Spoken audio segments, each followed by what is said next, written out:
নমস্কাৰ এই মুহূৰ্তত আহি পৰিছে ৰাতিপুৱাৰ কেইবাটাও গুৰুত্বপূৰ্ণ খবৰ আজি 25 আগষ্ট অসমৰ লগতে ভাৰতৰ বিভিন্ন প্ৰান্তৰ পৰা এনে ধৰণৰ খবৰসমূহ নিতৌ চাবৰ কাৰণে চেনেলটো সাবস্ক্ৰাইব কৰি ভিডিঅ'টোত এটা লাইক কৰি দিব এই মুহূৰ্তত জনাই আছো এটা গুৰুত্বপূৰ্ণ খবৰ ভোটাৰ তালিকাৰ পৰা কৰ্তন হ'ব উচ্ছেদিত মুছলমানৰ নাম মুখ্যমন্ত্ৰী হিমন্ত বিশ্ব শৰ্মাই উচ্ছেদিত মুছলমানক লৈ ডাঙৰ মন্তব্য কৰিছে য'ত উচ্ছেদ হৈছে তাত উচ্ছেদিত লোকৰ নাম ভোটাৰ তালিকাৰ পৰা কৰ্তন কৰাৰ কথা ঘোষণা কৰিছে হিমন্ত বিশ্ব শৰ্মাই পৰৱৰ্তী খবৰ অসমৰ মুছলমানক খজুৱা হৈছে বাংলাদেশী হোৱাটো অপৰাধ নেকি প্ৰশ্ন কৰিছে সৈয়দা হামিদে কৈছে অসমৰ মুছলমানক টাৰ্গেট কৰি বাংলাদেশী খজুৱা হৈছে পৃথিৱীখন ডাঙৰ গতিকে বাংলাদেশী অসমত থাকিব পাৰে দিল্লীত আছো যদিও অসমৰ মুছলমানৰ সৈতে আছে মোৰ হৃদয়ৰ সম্পৰ্ক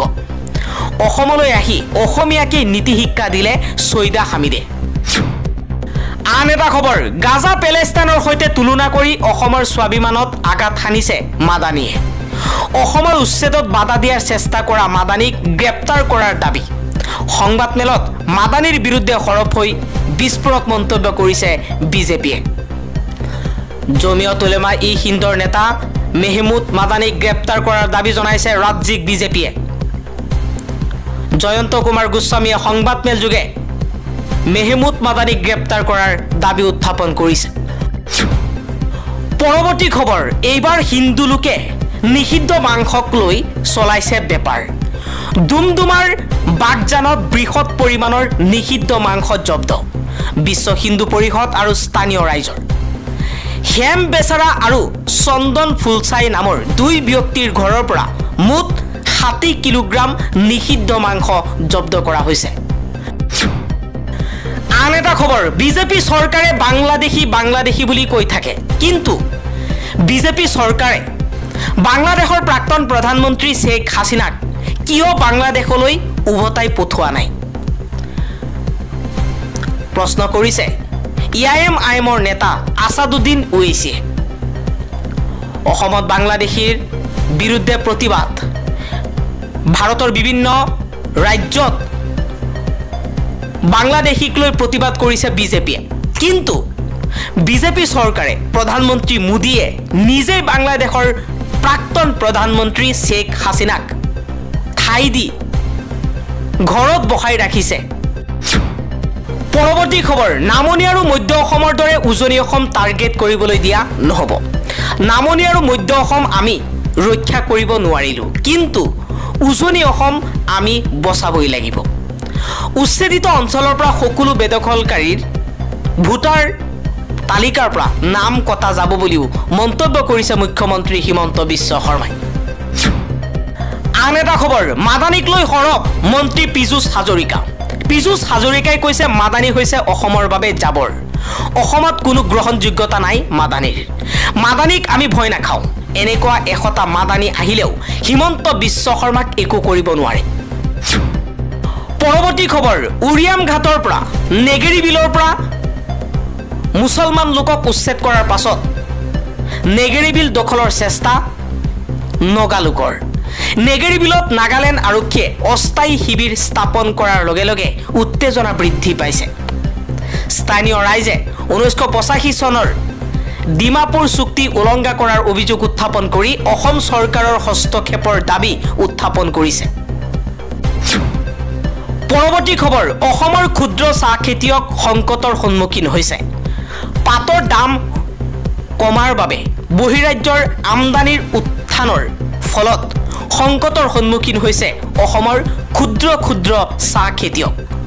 অসমৰ 2 লাখৰো অধিক ক্ষুদ্ৰ চাহ খেতিয়কে ভয়াবহ সংকটৰ সন্মুখীন হৈছে কাৰণ সেউজ পাতৰ মূল্য প্ৰতি কিলোগ্ৰামত 11 টকাকৈ হ্ৰাস পোৱাৰ বিপৰীতে বিদেশী চাহ আমদানি বৃদ্ধি পাইছে পৰৱৰ্তী খবৰ মাদানী আৰু অসম নাগৰিক সন্মিলনৰ মত একেই ডক্টৰ হিমন্ত বিশ্ব শৰ্মাক মুখ্যমন্ত্ৰী পদৰ পৰা আঁতৰাব লাগে জমিয়তক সমৰ্থন জনাইছে অসম নাগৰিক সন্মিলনে মুখ্যমন্ত্ৰীৰ বিৰুদ্ধে জমিয়ত উলেমা ই হিন্দে লোৱা প্ৰস্তাৱক সমৰ্থন অসম নাগৰিক সন্মিলনৰ ৰাজ্যসভাৰ সাংসদ অজিত কুমাৰ ভূঞাই কৈছে যে অসমৰ মুখ্যমন্ত্ৰী হিমন্ত বিশ্ব শৰ্মাক মুখ্যমন্ত্ৰীৰ আসনৰ পৰা আঁতৰাব লাগে কাৰণ তেওঁ মুখ্যমন্ত্ৰীৰ আসনখনক অপমান কৰিছে তেওঁ সাংবিধানিক পদত থাকি অসমৰ হিন্দু মুছলমানৰ মাজত এক সাম্প্ৰদায়িক সংঘৰ্ষৰ সৃষ্টি কৰিবলৈ চেষ্টা কৰিছে চাৰিওফালে এক ভয়াবহ পৰিস্থিতিৰ সৃষ্টি কৰিব চেষ্টা কৰিছে হিমন্ত বিশ্ব শৰ্মাই মুখ্যমন্ত্ৰী হিমন্ত বিশ্ব শৰ্মাৰ বিৰুদ্ধে সৰব হৈ অসম নাগৰিক সন্মিলনে কৈছে যে মাদানী আৰু অসম নাগৰিক সন্মিলনৰ মত একেই আন এটা খবৰ অসমৰ মুখ্যমন্ত্ৰীক পদত্যাগৰ দাবী জনোৱা জমিয়ত উলেমা ই হিন্দৰ নেতা মেহমুদ মাদানীৰ বক্তব্যক পূৰ্ণ সমৰ্থন জনাইছে এআইইউডিএফৰ বিধায়ক আশৰাফুল হুছেইনে আশৰাফুল হুছেইনে কৈছে অসমৰ মুখ্যমন্ত্ৰীক পদত্যাগৰ দাবী জনোৱা জমিয়ত উলেমা ই হিন্দৰ নেতা মেহমুদ মাদানী সাহাবৰ বক্তব্যক মই সমৰ্থন কৰিছোঁ বিধায়ক অখিল গগৈ বিৰোধী দলপতি দেৱব্ৰত শইকীয়া আৰু সাংসদ ৰকিবুল হুছেইনলৈ ধন্যবাদ জনাইছোঁ যিসকলে তেওঁলোকৰ মিত্ৰ ডক্টৰ হিমন্ত বিশ্ব শৰ্মাৰ সমৰ্থনত থিয় দি এই দাবীৰ বিৰোধিতা কৰিছে পৰৱৰ্তী খবৰ অসম আৰক্ষীক বাউন্সাৰ ৰূপে ব্যৱহাৰ কৰিছে মুখ্যমন্ত্ৰী হিমন্ত বিশ্ব শৰ্মাই মুখ্যমন্ত্ৰী হিমন্ত বিশ্ব শৰ্মাৰ বিৰুদ্ধে সৰব হৈ এই মন্তব্য কৰিছে সাংসদ গৌৰৱ গগৈয়ে কৈছে তেওঁৰ বিৰোধিতা কৰিলে অসম আৰক্ষীক পঠিয়াই ভুৱা গোচৰ লগাই দিয়ে তেওঁ অসমৰ মুখ্যমন্ত্ৰী তেওঁ ক্ষমতাৰ অপব্যৱহাৰ কৰিব নালাগে আন এটা খবৰ নাগালেণ্ডৰ উপ মুখ্যমন্ত্ৰী ৱাই পেণ্টনৰ উদ্ভট মন্তব্য উৰিয়াম ঘাটৰ ৰেংমা সংৰক্ষিত বনাঞ্চলত বনানীকৰণ প্ৰক্ৰিয়া নাগালেণ্ড প্ৰশাসনে বন্ধ কৰিছে বুলি ক'লে নাগালেণ্ডৰ উপ মুখ্যমন্ত্ৰীজনে ৱাই পেণ্টনৰ এই মন্তব্যক লৈ সমগ্ৰ অসমতে প্ৰতিক্ৰিয়াৰ সৃষ্টি হৈছে উৰিয়াম ঘাটত অবৈধ বেদখলকাৰী বুলি কৈ মুছলমানসকলক উচ্ছেদ কৰিছে আৰু সেই উৰিয়াম ঘাট দখল কৰাৰ বাবে অহৰহ চেষ্টা চলাইছে নগাই এবাৰ নাগালেণ্ডৰ উপ মুখ্যমন্ত্ৰী ৱাই পেণ্টনে কৈছে যে উৰিয়াম ঘাটত অসম চৰকাৰে গছপুলি ৰোপণ কৰিবলৈ চেষ্টা কৰিছিল আমি হিয়া হ'বলৈ নিদিওঁ ইফালে উৰিয়াম ঘাটত অহৰহ নগাই আহি ভাবুকি দিছে উৰিয়াম ঘাট নগাৰ দখলত আছে বুলি এতিয়া অসমীয়া নেপালী বিভিন্ন জাতি জনগোষ্ঠীৰ মানুহ উৰিয়াম ঘাটত সংকটত আছে আন এটা খবৰ পুনৰ বহিৰাজ্যত মৃত্যু অসমৰ ছাত্ৰৰ অৰুণাচলত ৰহস্যজনক মৃত্যু হৈছে বাইহাটা চাৰিআলিৰ 16 বছৰীয়া ছাত্ৰৰ মৃত ছাত্ৰজন বৰপলাহা গাঁৱৰ নিতুল নাথ অৰুণাচল প্ৰদেশত অধ্যয়নৰত আছিল নিতুল বন্ধ কোঠাৰ ভিতৰত উদ্ধাৰ নিতুলৰ নিতৰ দেহ পৰৱৰ্তী খবৰ মুখ্যমন্ত্ৰী হিমন্ত বিশ্ব শৰ্মাক কঢ়িয়াই অনা বিমান আগৰতলালৈ ডাইভাৰ্ট ডিব্ৰুগড়ৰ পৰা গুৱাহাটী অভিমুখী বিমানখন বেয়া বতৰৰ বাবে আগৰতলালৈ ডাইভাৰ্ট কৰা হৈছে মুখ্যমন্ত্ৰী কাৰ্যালয়ৰ উদ্ধৃতি দি সংবাদ সংস্থা ANI প্ৰকাশ কৰে যে ডিব্ৰুগড়ৰ পৰা গুৱাহাটী অভিমুখী বিমানখন আগৰতলালৈ ডাইভাৰ্ট কৰা হৈছে ইয়াৰ পূৰ্বে ইণ্ডিগোই যাত্ৰীসকলক গুৱাহাটীত সম্ভাৱ্য বিঘিনি সন্দৰ্ভত হকিয়াই দি ট্ৰেভেল এডভাইজাৰী জাৰি কৰিছিল বিমান সংস্থাটোৱে কৈছে অবিৰত বৰষুণ আৰু দুমুহাৰ ফলত গুৱাহাটীত প্ৰভাৱ পৰিছে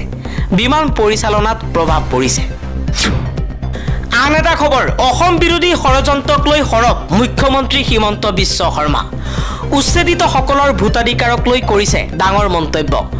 উচ্ছেদ অভিযান আৰু এনআৰচিক লৈ মুখ্যমন্ত্ৰী হিমন্ত বিশ্ব শৰ্মাই কেইবাটাও মন্তব্য কৰিছে অসম বিৰোধী ষড়যন্ত্ৰক লৈ সৰব হৈ মুখ্যমন্ত্ৰী শৰ্মাই কৈছে যে অসমত কেইবাটাও দল সোমাইছে যিসকলে অসমখন অশান্ত কৰিব হৰ্ষৱ মন্দৰ প্ৰশান্ত ভূষণ জোৱাহৰ চিৰকাৰ আদি কিছু আন্দোলনজীৱী লোকে অসমত ভ্ৰমণ কৰি আছে এওঁলোক এটা বিশেষ সম্প্ৰদায়ৰ প্ৰতিনিধিৰ সৈতে সম্পৰ্কত আছে সেই বিশেষ সম্প্ৰদায় হৈছে মুছলমান সম্প্ৰদায় এনআৰচি চলি থকাৰ সময়তো এওঁলোক আহিছিল এইসকলৰ উদ্দেশ্যই হৈছে অসমক অস্থিৰ কৰি তোলা। আমাৰ চৰকাৰে তেওঁলোকৰ ওপৰত নজৰ ৰাখি আছে।